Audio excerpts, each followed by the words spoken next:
Hello, and welcome to The Smiling Human, where collectively we evolve through inquiry.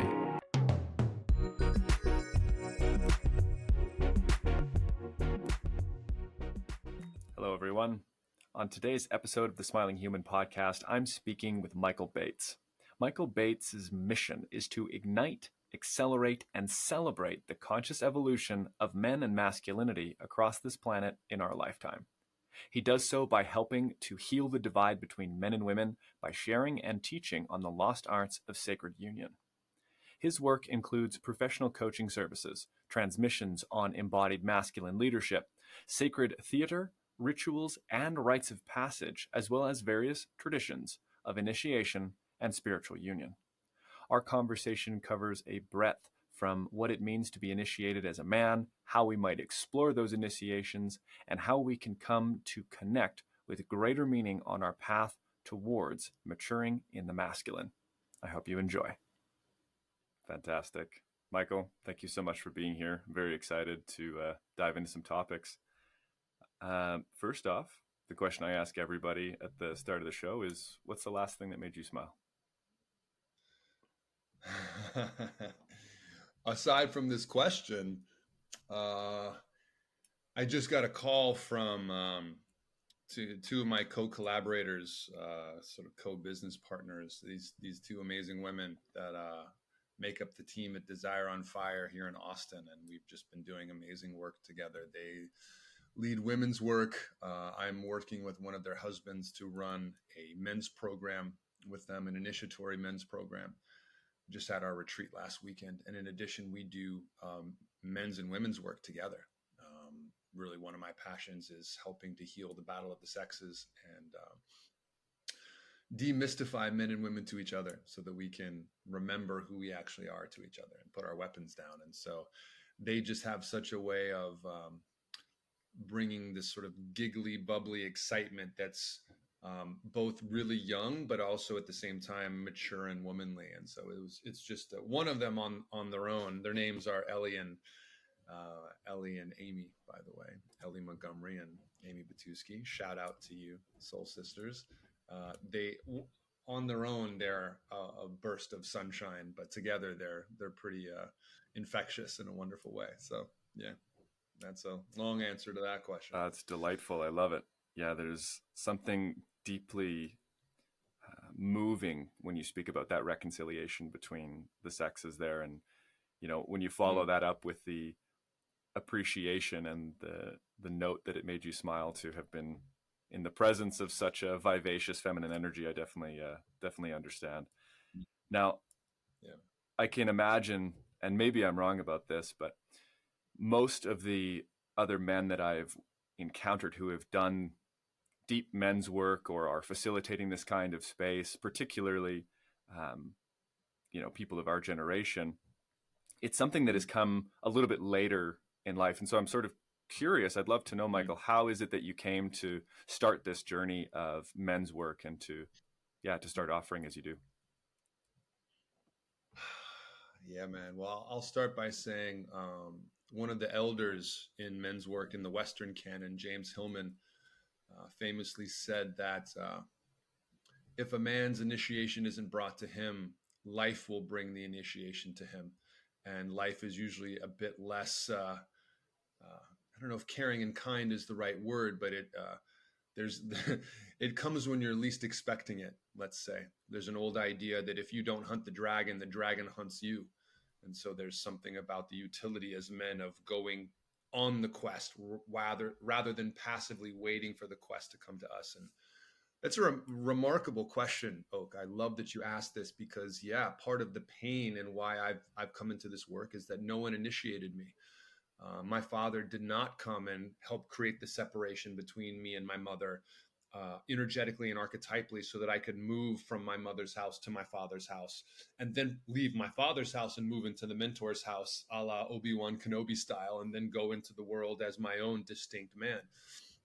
No one initiated my father and no one initiated his father. And I'm assuming no one initiated his father's father. And so somewhere down the line, all of our lines were broken. And in the West, we've lost this technology, this truly tribal and human technology that when people ask me what I do, I tell them I'm in tech, and I am. I'm in human tech. I'm in a very old form of technology, one that I believe is, if we have time, we can get into what I think the actual singularity is going to be that people speak about in the technological space. But yeah, the lamentation in my system of, and the difficulty and the challenge and the humbling of what I've experienced in this work as one presuming to lead men's work when I myself was not initiated. And I think I want to take my hat off to so many men, and I think we're all getting kind of chewed up in it in an interesting way, because it's a presumptuous thing. Who the fuck am I to initiate men? Who the fuck am I to lead men's work? Um, there is the idea that one way to learn something is to teach it. But part of what I keep getting crucified on, or in the crucible of over and over, is even as I lead this work, even as I presume to step more deeper into my own process, I'm confronted with the aspects of my own, the missing aspects of my own initiation that didn't land, or that weren't there. And the parts of me that are still, even as we have this conversation today, that still haven't crossed over from boy psychology into adult male psychology. And that being arguably the central challenge in men's work of, our bodies become adults and we become men, but our psychologies don't naturally transform into adult male psychology without external impact, without external ritual, without external work, essentially, as necessitated to be run by other men. And, shout out to all the single women out there that are raising boys and doing their best. But no more could I initiate a woman into her womanhood than a woman could initiate a man into his manhood. So I'll pause there, man. We could go all day on that, but that's it as I see it. Wonderful question, brother. Truly. So the central themes I'm picking up, Michael, are this void left behind from a lack of initiation. And there's obviously a recognition I'm hearing from you of the necessity and also absence of that unbroken chain of ritual from father to son. And that this void, we might say, I heard you use the words lamentation and yearning as well as is a word that came to my heart. That is the central piece of why you were driven to start seeking this. And now, being that season one of this podcast is about meaning, and I've brought you on as someone to speak and to investigate the meaning from the masculine side, I'd love to dig a little bit deeper into the ideas of initiation and ritual, particularly as it pertains to meaning. And maybe I'll put a couple ideas out and you can pick up where feels good. When you're speaking about this transition from boyhood to manhood, there's at least a transformation, yes, in terms of the human spirit, but also in terms of self-conception. And the self-conception as it relates to, as you mentioned, mother, father, and world, or even, lover as well. There's lots of different things. And eventually, as it relates to son, right? All of our roles. And that the transformation internally, I heard you say, and I would agree with you on this point, is not one that comes as natural as our physiological changes into manhood. And I think there's a very interesting point here that the technology that you're speaking of, we have some technology that is built into our cells, we might say, that takes us into the prepared state to receive the world as a man, we could say. Our bones get stronger, our muscles grow, we're able to produce our zygotes and reproduce and all these types of things. And so we are physiologically prepared. And that because, at least in my estimation and my perspective, is life is relational, there's a necessity for this extracellular technology to come in. And so I wonder if you might be able to speak to, either from your own perspective or through the work that you've been doing with men in Austin, and I assume in broader communities as well, how initiation and what it means to be a man interact. There's an intersection there that I'm curious about. Yes. Wonderful questions, wonderful reflections. And yeah, the intersection there, I think, is at the crux of that intersection lies the struggles and the challenges and the excess of nihilism, I think, that we experience and see in the world, particularly in the West, from men as men. Because in the West, as a result of postmodernism, I don't know that there's many a man you could stop on the street and ask him what is a man, that he would be able to answer that sufficiently. I don't know that you could stop anyone, male, female, or other in our culture, and ask them that and receive a definitive answer.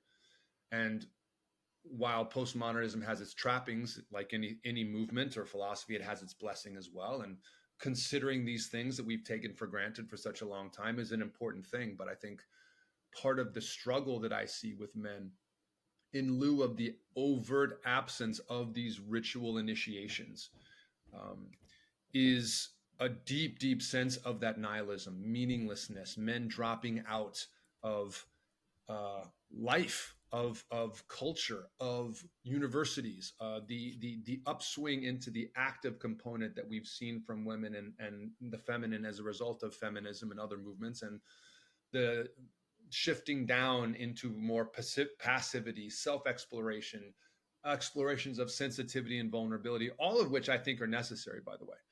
But I think we're encountering the unintended consequences of feminism, and we're encountering the unintended consequences of postmodernism in the sense of what it is having, the impact that it is having on our young men specifically.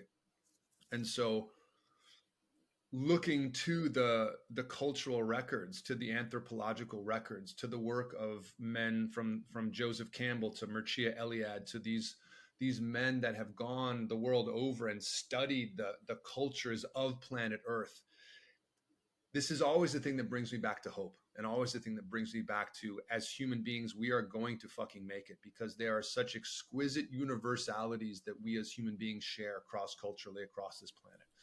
And we've just forgotten them in some places. But if you look to these cultures, there's something explicit that they share us, a deep wisdom that they share us, that I feel is somewhat ensconced in a brief phrase from, I think it's the New Testament, the last shall be first and the first shall be last. And then in the West, we presume that we have the apex technology and all these things, that it's the first world versus the third world. But in all of my time spent in Africa and India and other places, I find the happiest people in the third world. I find the people that are actually feel the most ensconced in something irrefutable and beautiful and caring. And I think part of that, it comes from some of these initiatory rites, the intactness of family structures that are still there in a larger tribal sense, larger family structures. But essentially, these initiation rites that both young boys and young girls go through are very different, and they're opposing, as is somewhat obvious. The feminine initiation into womanhood happens biologically and happens inside of her body and through her body, in the same way women make love inside of their bodies and men make love outside of their bodies. The inputs for their initiation are onset biologically with the onset of their moon cycle, the onset of their menstrual cycle, their fertility rite that happens no matter what. Yes, are there red tent traditions? Yes, are there traditions of the women working with the girls and being there to impact and input? Yes, but largely it happens to them whether they're aware of it or not. Now, that's not to say that Western women go through a traditional or a full-on transition, whatever you want to call it, or however we want to demark that in the sense that they do in other parts of the world. But what's the tragedy as I see it, and what I see as truly the penultimate reason for the challenges that men are having in the West, is that men do not go through a biological initiation. Our initiation is cultural. It's external. It has to be done externally to us by other men who themselves have been initiated. And without the ability to create ritual space by a ritual elder that then passes on these traditions, I'll put it gently, boys have a very difficult time becoming men on their own. And I think we see attempts for this. That's what gang activity is. I think it was Jordan Peterson I heard say something along the lines of every boy will join a gang. It's in his nature to do so. It's just your job as a parent to make sure it's the math team or the basketball team versus the Bloods or the Crips. But boys seek to be a part of something, and if those initiatory rites are not brought down by the elders, the elder men, the boys will try to do it themselves, and the fact is they're not able to do it themselves. And so these rites have to be initiated upon them, and they're not being done because XYZ. That's a whole other conversation. So I hope that wasn't too much. I know I got into it a bit there, but I'm obviously very passionate about this work, and this is the space for it. Yeah. Absolutely. This is great. So what you're touching on, there's a lot of different pieces here, and the recognition that the initiation is cultural and therefore external to the individual necessitates this line of initiation that we spoke to. And what you were speaking about in terms of, the quote from perhaps Jordan Peterson is how the boys are going to find a gang whether we like it or not. And I think that what you're touching on is, and correct me if I'm wrong, I would presume that drive that boys have to enter into a gang is the same one that you had in this lamentation process and seeking for initiation, right? It's the same energy of, what am I supposed to become? I know that there's more. And I think this also ties into the idea of the universalities, such that when we look at the idea that all of these universalities in terms of what a man is and what a boy can become are latent and innate. You mentioned Joseph Campbell, and obviously Campbell's a student of Jung and many others. And the recognition that there are, in fact, universal archetypes present inside of our collective culture means that there is an energy internal to each man and each boy that is waiting, like this potentiality that's just almost like chomping at the bit, it's like, okay, where's it going to be? And what's really interesting about this is I'm seeing a parallel between this and the study of epigenetics, where we see that particular proteins are capable of being coded for only after an individual has gone through a particular experience. That is to say, our environment literally has the capacity to activate latent aspects of our humanity. And this is what you're speaking to, I believe is what you're speaking to in terms of the initiations. And so two things come to me, and I think the listeners might be curious. The first is, I'm not sure which one to go with. I'm curious about both equally, which is just the joy of being someone who loves to question. What is it that is found in the initiation? We'll start there. Yeah. The thing that's found is the thing that's found when you fall in love. It's an irrefutable position. No one can tell you you're not in love. And if you have to guess whether or not you're in love, you're probably not in love. So it's the felt sense of, I have arrived somewhere that is different. I am a man, and it is irrefutable. And you can say whatever you need to say. The world can say whatever it needs to say, but no one can take that away from me. And in the indigenous initiatory rites for men, again, cross-culturally, from Australia to Asia to the Americas, at the end of the initiation rites for the boys, when they were officially now men, there would be some type of marking that would be done, some type of scarification, a tooth knocked out, something that I get fucking chills talking about it. A marking that every single man of that tribe would have. And that in that sense of things, if someone dared to say he wasn't a man of such and such, he would just show his tooth. It's an irrefutable position. And so there's something about this, and I'll share more of this because this is the question that I have to offer to the collective is around this, that there's something that just lands. And I think you spoke to it beautifully, Oak, that sensation of chomping at the bit that I think so many men have. I had that. I remember sitting in school, having this horrible feeling in middle school, like something was wrong. I'm not being taught what I should be being taught. Where are the real teachers? When does the real school start? Why am I not being taught how to live off the land? Why can I identify every brand of automobile, but I have no idea what leaf this leaf goes to which tree? And this horrifying descent that happened from the time I was about 18 or 19, where I lost my sense of purpose, to 35, when the initiation came from me of just wandering in a desert. And I was in New York City, and I was, doing all these things and going to acting school and traveling and learning. And that was a part of it. But the deep pain in my system that I didn't know how to identify was a sense of purposelessness. And the sense of purposelessness is one of the worst afflictions for men specifically, or the masculine generally, that I think can be afflicted on men. And I think that's why we're seeing men suffer to the degree that they are. Because in my experience, from what I've learned and what I see with the men that I work with, every man needs a mission, and he needs a mission worth dying for, as Dr. King would say.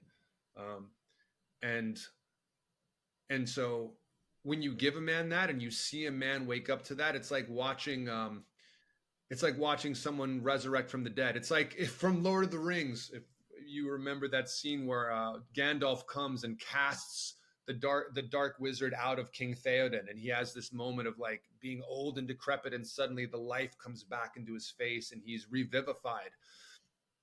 That's the thing, and that's real.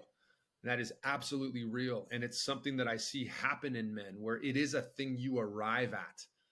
It is a thing that you arrive at. It is there. It exists. And it can be found. And it can be difficult to find. It's very difficult to find manhood, masculinity. It's not something that's just there waiting for you. You have to go through something. You have to earn it in a way. So this wonderful question again. Yeah. Brilliant, man. This reminds me of a quote I heard recently, that masculinity is earned and femininity is preserved. That men have a lot to gain and women have a lot to lose in this culture.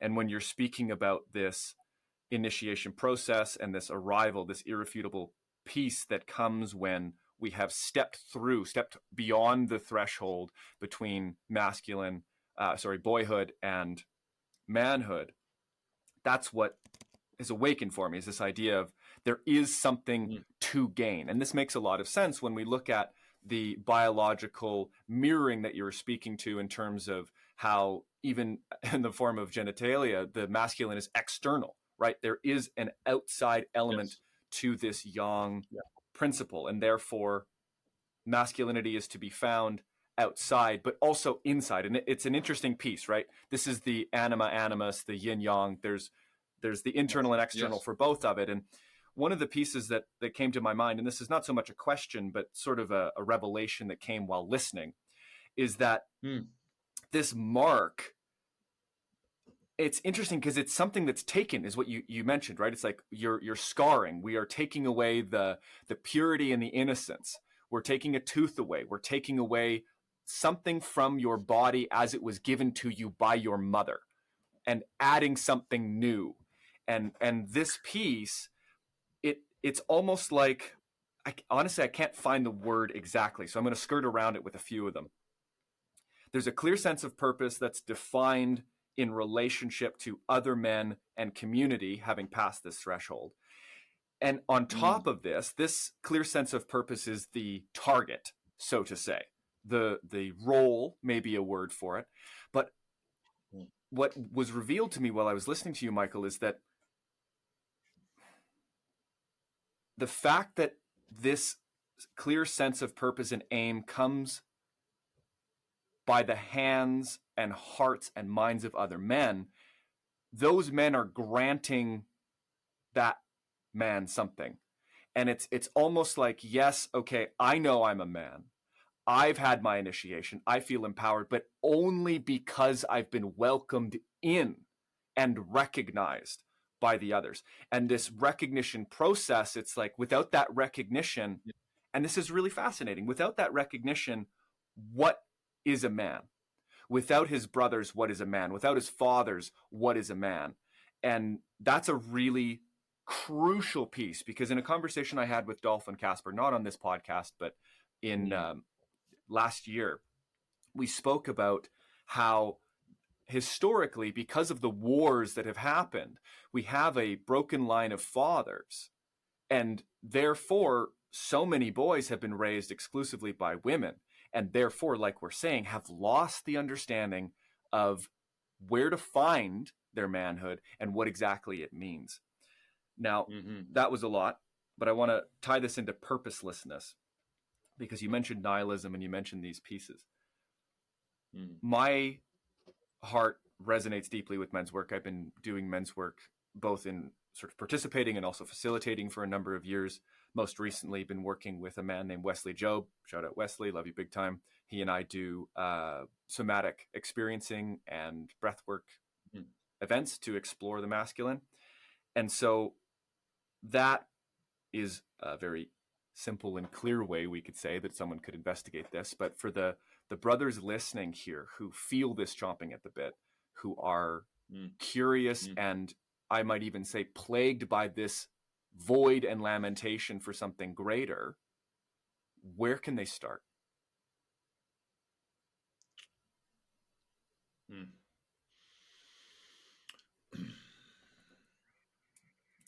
It started for me when someone handed me a book at the age of 35, and that book was Iron John by Robert Bly. And in that book, the boy that's asking for his golden ball back from the wild man the final time, Robert Bly describes him as about the age of 35. And I'm reading this at 35, and I have this experience starts to happen for me where I feel like I'm on a psychedelic. I start to have this whole connection to the divine thing happening in a restaurant in Manhattan. And so I think that there are lots of different schools of thought and lots of different ways to go. And these days, men's work is starting to become a bit a dime a dozen as people start to realize the value of it and start to do it and start to lead it, even as they themselves are undergoing the process of it. There's some amazing books and amazing traditions. The two that sort of brought me into it first were the men's work, the Western men's work movement of the 80s and 90s. I mentioned one of them, James Hillman, Robert Bly, Robert Moore's seminal work, King, Warrior, Magician, Lover. The sort of mythopoetic theme that emerged from that time is really beautiful. Another line and lineage that I spent some time in is David Data's lineage. Way of the Superior Man is an exquisite work. And John Wineland has become quite popular these days and was a major student of Data's and is a disseminator of Data's work. DEIDA, David Data. And I also want to encourage people to do their own investigation, to see what's out there.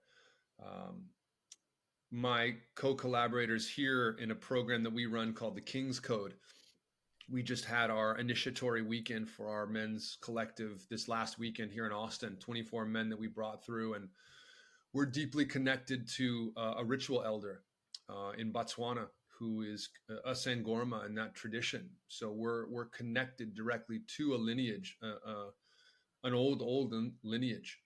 And having that ritual elder in place allows us to sort of meet the old world and the new world, because there are things that need to be updated and are modern and that our young men need to be bringing into it. And there are aspects of the old traditions that need to be brought in as well. So to me, it's the Hieros Gamos, the divine marriage. It's what a functional government, what our American government is supposed to be, the blending of the benefits of conservatism and liberalism together to work towards a shared future, a shared goal. So it's your journey, brother, whoever you are listening. Trust and reach out and start to find ways. There's some great people out there doing great work. Trust your gut. Go with what you feel. Maybe listen to some podcasts and do some reading, and it'll come to you. It'll come to you. Beautiful. Yeah.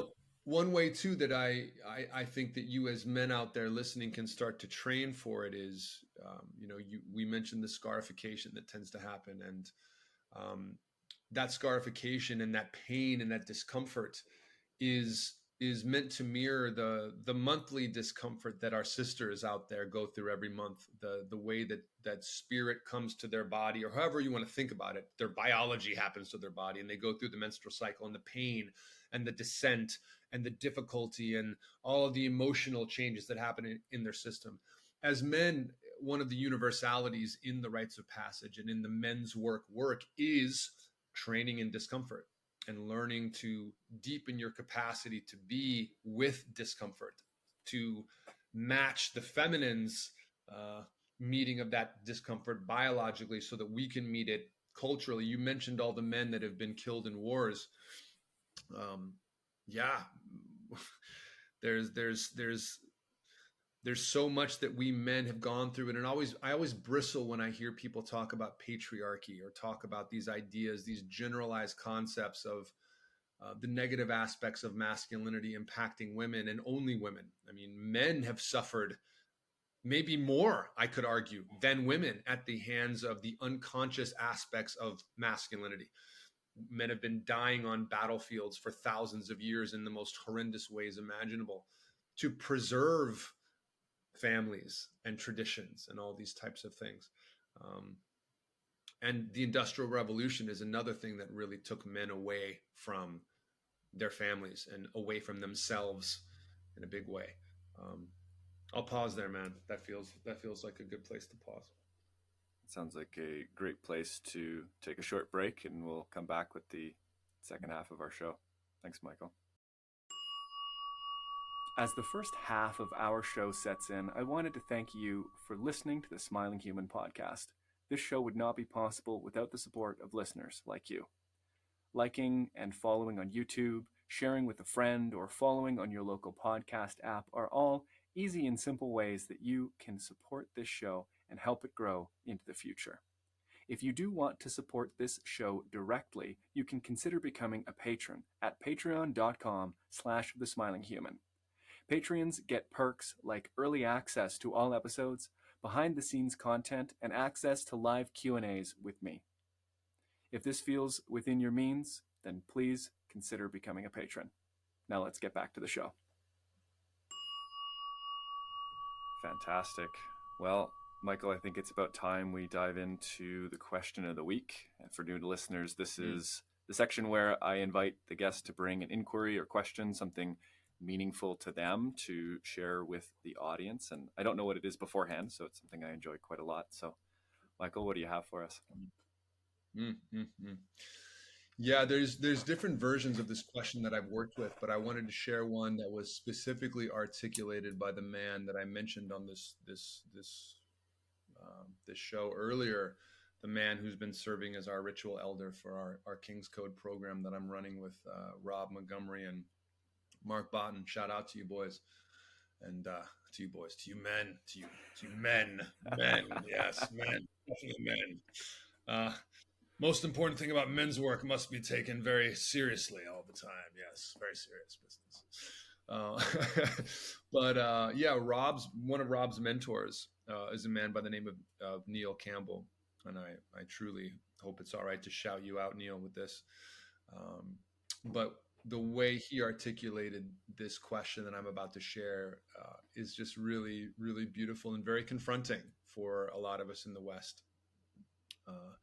And so the question that I want to ask to everyone listening, men and women, and everyone who feels in between those two distinctions is, although I am asking it at men in the way that I'm phrasing it. So for you men out there, what makes us men as distinct from those who are not men? I'll ask it again. What makes us men as distinct from those who are not men? And it's a bit of a cone, or at least it proves itself to be a bit of a cone when asked. People have to have in my experience, have a hard time. I hear a lot of sort of general things that maybe a helping reflection when trying to answer this question is, when you come up with an answer for this question, is that something that a woman can also do, or that a woman could also embody? And so it starts to call the list down pretty definitively. And when you go to more tribal societies, there's a very clear understanding of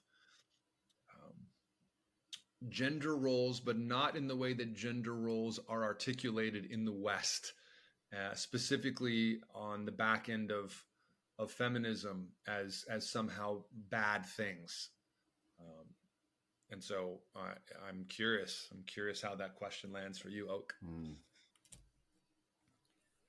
I had already internally anticipated the necessity to find an answer that could be exclusive to, could a woman do that? That was immediately clear, right? I mean, that's baked into the question.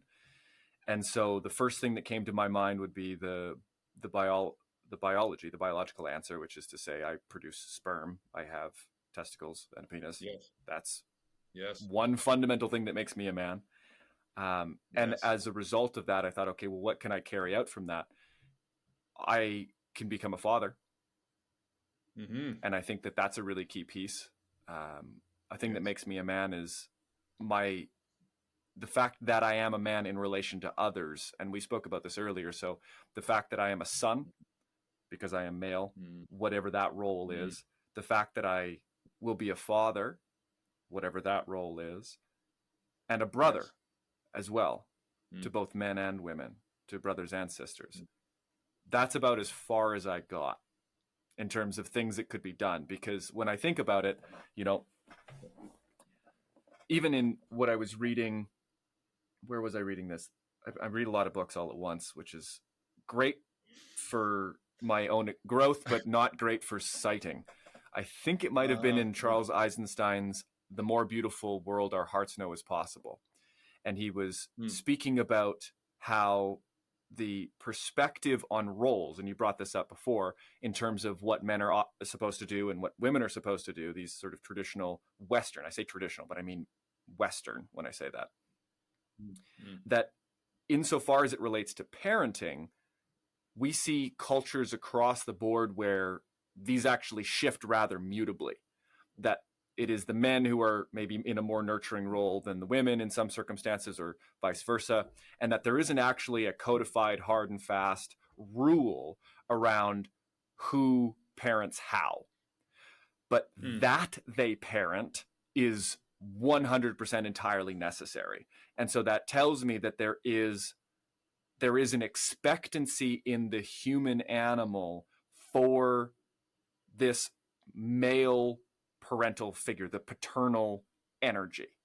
And so, okay, that means if it's expected from the human infant, from the human animal, that means it is also capable of being expressed by the male human animal. Therefore, I have something that is unique to me to be expressed in this world, and it's unique as a result of my maleness. Exactly what that is, I mean, I'm curious to know where you can find distinctions there that are, clearly demarcated between what makes one a man versus otherwise. It's such a wonderful question, and you know, it's not meant to divide or in any way to be anti-woman or anti-anything. It's really just, I think what we're experiencing in the West particularly is that as a result of postmodernism, is if anything can be true based on how you feel about it, if your truth is as valid as something that can be determined empirically or scientifically, let's say, as the truth or a truth, everything starts to fall into chaos. And that's neither good nor bad necessarily, but how's society doing? How's culture doing? How are you doing? How is it working out for you? Is one of my favorite coaching questions to ask my clients, where it's like, okay, great. Well, how's that working out for you? Is it producing a sense of joy and fun, and you're all about it and it's great, or is it producing something else? So I think it's important to, especially for men, that there are facts and that there are things that we can prove. And if you cannot prove it otherwise, your opinion is wonderful, but that doesn't change the validity of this is the way things are. And when you do away with that, it destabilizes in a massive way. So there are facts and beliefs, and there's a distinction between those two. But those are important things to have, very important things to have. And I think our culture has been in the business of what postmodernism's business is to, and again, the positive of challenging these things, of challenging these instantiations and these universalities that we've just accepted across the board. And if there is no difference between Shakespeare and a first grader's first essay, then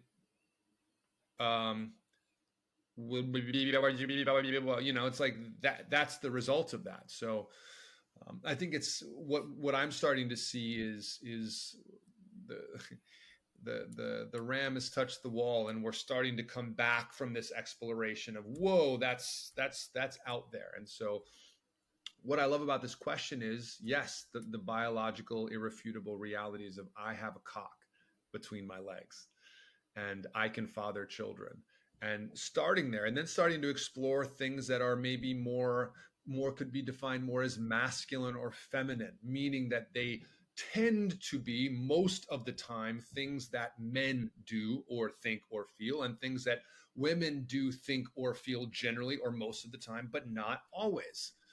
And then it gets into the subtleties and nuances of those types of things. David Deida has a wonderful teaching around the masculine being generally, not always, but generally most of the time oriented more towards purpose and mission in the world. And the feminine, or women, most of the time, generally, but not always, oriented more towards love and relationship. And that those are beautiful things. And that if you're a woman and you want to be about your purpose and being a badass boss babe and making money and being in the world and doing that, go do that. Like, yay, feminism for that. Go do that, sister. Go do that.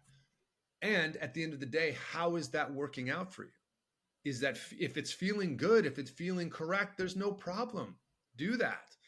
And for those men out there who may be like, wow, I really want to devote myself to this relationship and this woman, and I actually want to be the one that stays home and raises the kids while my woman goes to her job at Deutsche Bank or whatever. And if that's working for the two of you, that's wonderful. Do that. And if it's not working, why is that? What's there? And so, yeah, man, it's a good question. Deep pieces it's a very here. Good I think question. There's a lot that we could weave into this.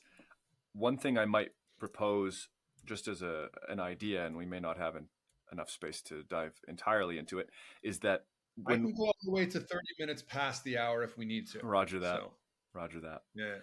Is I believe that our purpose as humans is found in relationship. And I want to put a caveat here that it's not exclusively in romantic relationship or anything. It is our relationship to our creator, our relationship to the earth, our relationship to our communities, to our families, to one another, and ultimately as well to ourselves. And so I think that there's actually the potential to perceive a false dichotomy when we pick up David's work in this sense, because we go, oh, it's either purpose or love and relationships. It's like, no, hold on a minute. What if your most meaningful and fulfilling experiences are in cultivating the relationships in your life? What if, by chance, dear listener, dear brother, dear sister, that if you were to pursue your sense of purpose all the way, you would find that in the eyes, hearts, and minds of those around you? I propose this to be true. And as do I. Amazing. As do I. So when this is the case, we have to look and say, what is it that is capable of generating meaning? And the reason I bring this up is because you, without being explicit about it, drew a distinction between maleness and masculinity. And this is important because you also drew a distinction between facts and beliefs. So allow me, if I can weave all these together Absolutely. to the best of my ability. So Please. in a book called The Spell of the Sensuous by David Abram, he speaks about how language and nature are related, the more than human world. And in some senses, I wrote my book based around his thesis, at least in part. And the idea is that for any speech to have genuine meaning and therefore value, it has to be in a direct relationship with what is true, what is really real, as Jonathan Vervaeke would say. And where do we find the really real? Where do we find the true? Well, it is in its whatever it is we're trying to find, it must be. And now we're going to get a little bit meta here, but truth is an eminent quality of being. I actually don't think they're different. I think trueness and beingness are actually the same thing, because whenever we affirm a statement to say it is true, we are saying that it is, therefore it be, to, work with grammar here. Okay, the reason why this is important is because when we're speaking about facts, we have to be able to turn to that which is in order to orient ourselves meaningfully towards a goal. So this is where we can draw the distinction between masculinity and maleness, because maleness is, you got testicles, you got a penis, you can produce sperm, great. They're XY chromosome, that's our distinction of maleness. What we see then in terms of the truth about masculinity, like you're saying, falls on a gradient, because all of human behavior falls on a gradient across both of the sexes. And so when we distinguish this, we can say, what do we know to be male? Concrete. This is irrefutable. You do the check. We know this. Do you produce sperm? No. Okay, you're not on the boat. From there, we start to pick out qualities that make themselves common amongst those types of beings. And like you said, maybe they're more purpose-driven. Maybe they're more thing-oriented. Maybe they're less agreeable. Maybe they're more conscientious. Whatever it is, in terms, I'm using the big 5 personality types. This is the thing I'm most familiar with. But what we see is this bell curve, that men and women are more alike than they are different.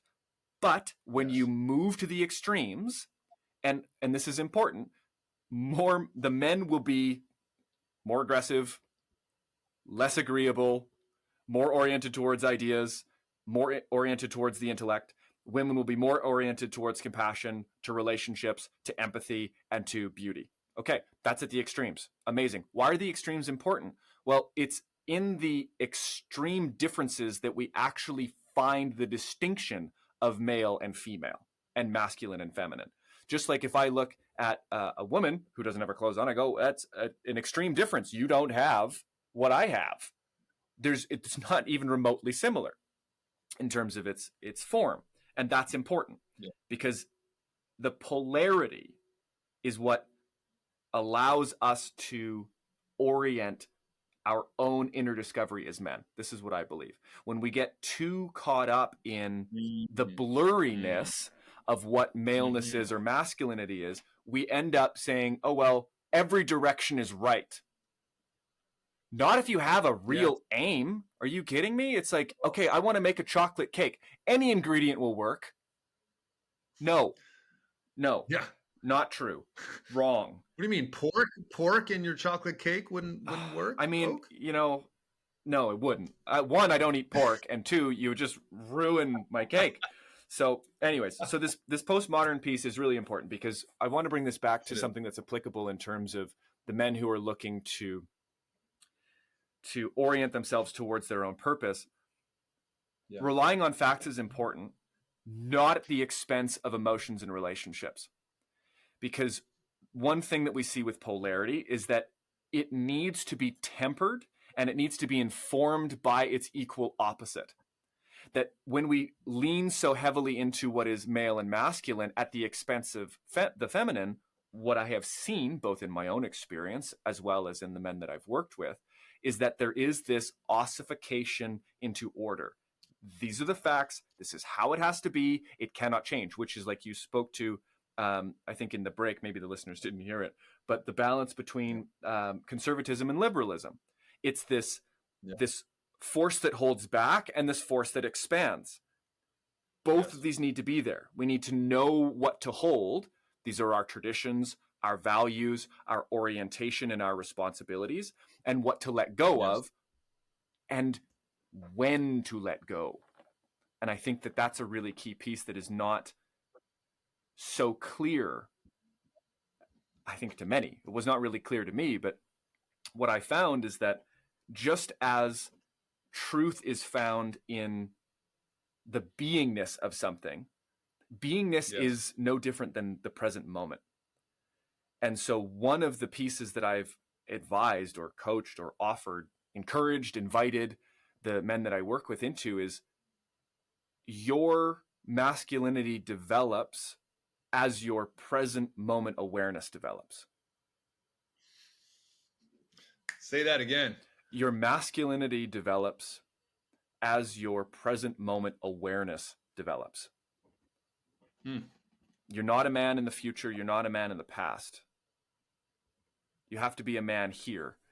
And what that means here will be determined by your orientation towards this present moment. Are you turning away in fear, in anger? Are you casting judgment? Are you making separation? Are you turning into cowardice or malevolence, bitterness? Or are you taking up the birthright, your birthright of both the sword and, love, we might say, the sword and the lotus. Yeah, the lotus is typically, sometimes used for that. Beautiful. The sword and the lotus, to turn towards and say, I have this peace at my center, and I have this powerful capacity to discern between what is true and false. And that's what the sword is, at least in my estimation, is the ability to discern between the true and the false. So that was a lot of stuff, but I'll pass it back to you, Michael. Exquisite, man. It was exquisite. I'm rapidly jotting down notes over here. Because that's it. That is it. Your masculinity develops as your present moment awareness develops. Your ability to be single focused, single pointed here in the moment, as every martial and spiritual tradition dictates. It's beautiful. I love hearing the way your philosophy has developed around these ideas in a way that feels both applicable, understandable, and exciting. Just exciting. I feel the truth in that. I feel the tingle up my spine, which is where, for me, my sword lives in my body, is in my spine. And many masculine traditions speak to that alignment, that energy, that erectness of the spine and the truth as it moves. And so I feel just very invigorated by what you've just said, which tells me that I find it to be true. And the ability to discern true from false is what it seems to me a part of our culture is trying to do away with right now, at all of our peril. The disability of both sides of opposing positions to be willing to come together and determine what is true and what is false. Because if I hold an idea that I believe with every aspect of my heart to be true, but I don't allow it to be tested, I don't allow it to be not just tested, but refined and perfected, and to use the alchemical analogy, the lead being turned into the gold through the crucible, through the application of fire. How else do we know what is true? And to be able to do that as a collective, as a community, as a country, is so essential. And when you don't have that, you have what I see happening now in the world, which is, or at least in the West, is this just the oldest military tactic in the book, as we talked about on the break, this dividing and conquering of us, one against each other, brother against brother, a Cain and Abeling, an enabling of Cain enabling that seems to be happening and being fomented, even depending on how you look at things.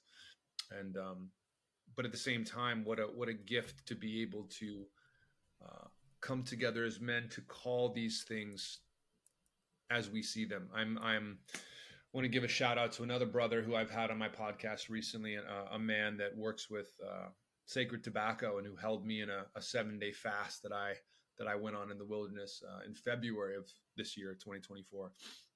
He and I are going to be leading a men's altar and communion gathering here in Austin monthly as a way to work with a non-psychedelic sacrament to sort of open the channel and then have a truth circle, have prayer, have the ability for men to come together, speak what they believe to be true from a place of deep connection, of alignment, and then test that with each other, and then combine again what seemed to me these tribal technologies, these ancient technologies that live within our bodies. And when men gather in the spirit of those things, something else comes online in the room and everyone feels it. Everyone feels the tingle in the spine or the goosebumps on the arms. And that's it, man. You're onto it, brother. You're really onto it. Yeah. I appreciate that. And I appreciate everything that you've brought today, Michael. This has been an exceedingly fulfilling and enjoyable conversation. I hope the listeners feel the same. And for those certainly has. For those out there who are curious to know more about what you do and where they can find you, where can they go?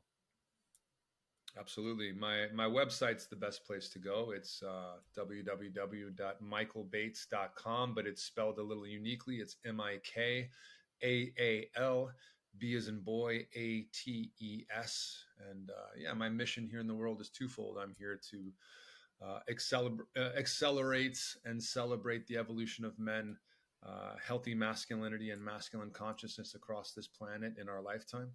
And I'm here to help end the battle of the sexes and bring men and women together, putting our weapons down to remember the sacred arts of sacred union. And so that's what I'm about. And that's what I love to talk about. And thank you for honoring me today with the opportunity to speak with you. It was, as you mentioned, truly fulfilling. And I just feel lit up and ready to leap into my day. So fantastic. Yeah, I'd love to maybe flip the script and have you on my podcast as well. Be a real treat.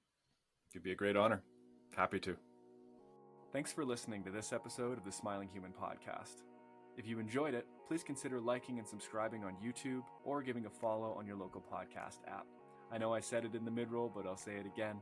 If you'd like to support this show directly, you can do so at patreon.com/thesmilinghuman. You'll gain access to perks like early access to episodes, behind-the-scenes content, as well as access to live Q&As. Also, I've just produced an insight journal and I want to give it to you for free. You can find access to this month-long personal development journal in the link below. This is in the show notes or in the YouTube description. Also, if you feel inspired by the sharing that has taken place in conversations like this, and you want to work with me directly, you can find a link to a free call below. Thanks so much for listening. We'll see you again.